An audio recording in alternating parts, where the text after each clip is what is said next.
I'm actually running.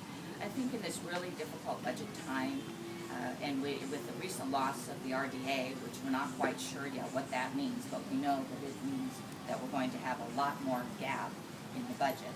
We really need to get council people that are there, that are qualified, and people that can really kind of, as they say, hit the ground running. And I think it's been documented already.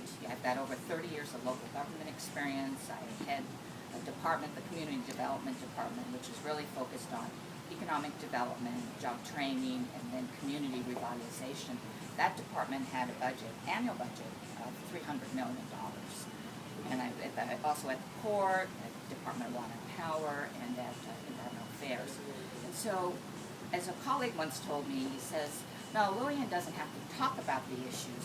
She's got a lifelong career of actually solving the issues. And so, if I'm fortunate enough to be elected, I see myself starting from sort of day one, not on trying to figure out what the alphabet soup is and what, enterprise zone is or what RDA is, but really being able to spend the time to get results and get solutions done. I also think the way I work maybe is important. I work very hard to make sure that I'm always available for broad interests of people. I think too often we tend to either not have the time to really solicit, not just when somebody's banging on your door, but actually actively solicit so that you can understand the issues, you can make informed decisions. And something that seems to be lacking these days particularly is make independent judgments. I think that's also critically important. So by building coalitions, so I won't go through my endorsements, but if you look at my endorsements, they're pretty darn broad. And people go, well, how did you get this and how did you get that? And it's a matter of really, not because I represent any one of those. My job on the council, if I'm elected, is to represent all of those issues and really move the city forward. The one thing that the voters have consistently said is they're really tired of partisan politics. They're really tired of special interest politics. They want to get us moving. They want us to make sure that, particularly around jobs and economic development, which is, as you will see in some of my materials, and as today I was at the chamber and I said this was even before the endorsement, so it wasn't written just for the endorsement, but that really my highest priority around business development, and then also workforce training to make sure that the jobs we have here and grow here are from the Long Beach area, wherever we can do that. And I look forward to working with you, Fred, some more on the Workforce Investment Board. And so, other than the issue of jobs, we also know that if we want to retain and attract businesses and quality workers, we have to have safe and livable communities. And so the issue of public safety is a critical one. And we know that as far as Academy, there's lots of different proposals, but we know public safety has got to be one of our priorities. On the environment, I spend a lot of time in the environment, cleaning up the air, working with the ports.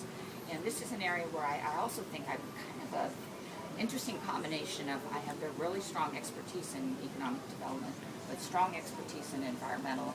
And pretty much anything we do today has to integrate those two so that we can actually start moving forward.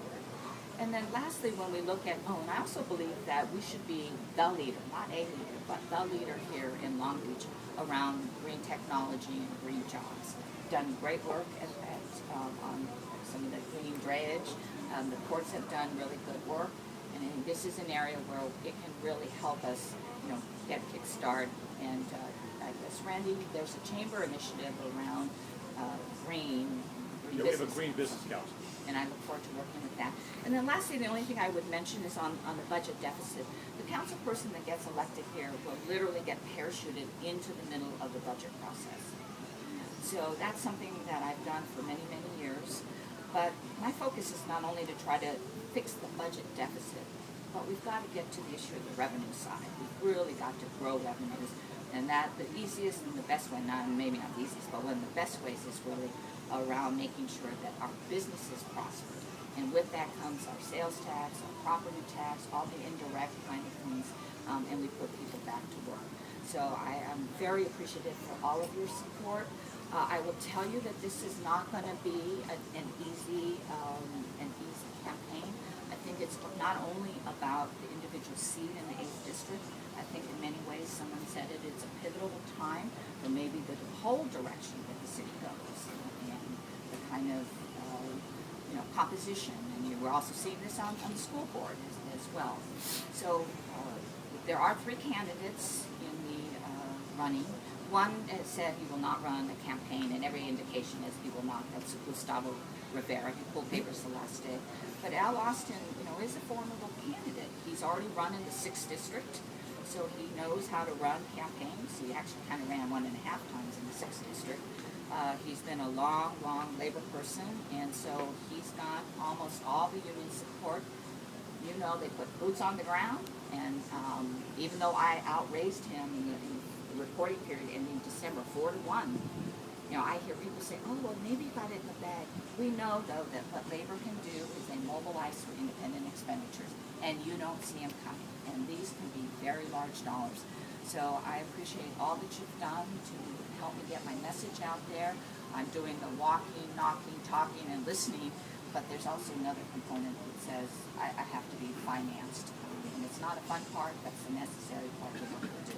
So anyway, thank you so very much, and I appreciate all of you being here. And we're only 47 days out, so this is not you don't have time to wait. This is April 10th, and on a low turnout election, it probably is going to be make or break on the absentee ballots, and those come out March 12th. So we really need your help. So beyond your checks, people, if you can volunteer, get on the phones, if you can let people know in the 8th district, here's a person you need to get out. Not just support, you got to get to the ballot and get that vote in. I would be very appreciative. And if any of you really want to sit and talk about issues or talk about campaigns or whatever, I'm absolutely available to you. And again, thank you so much.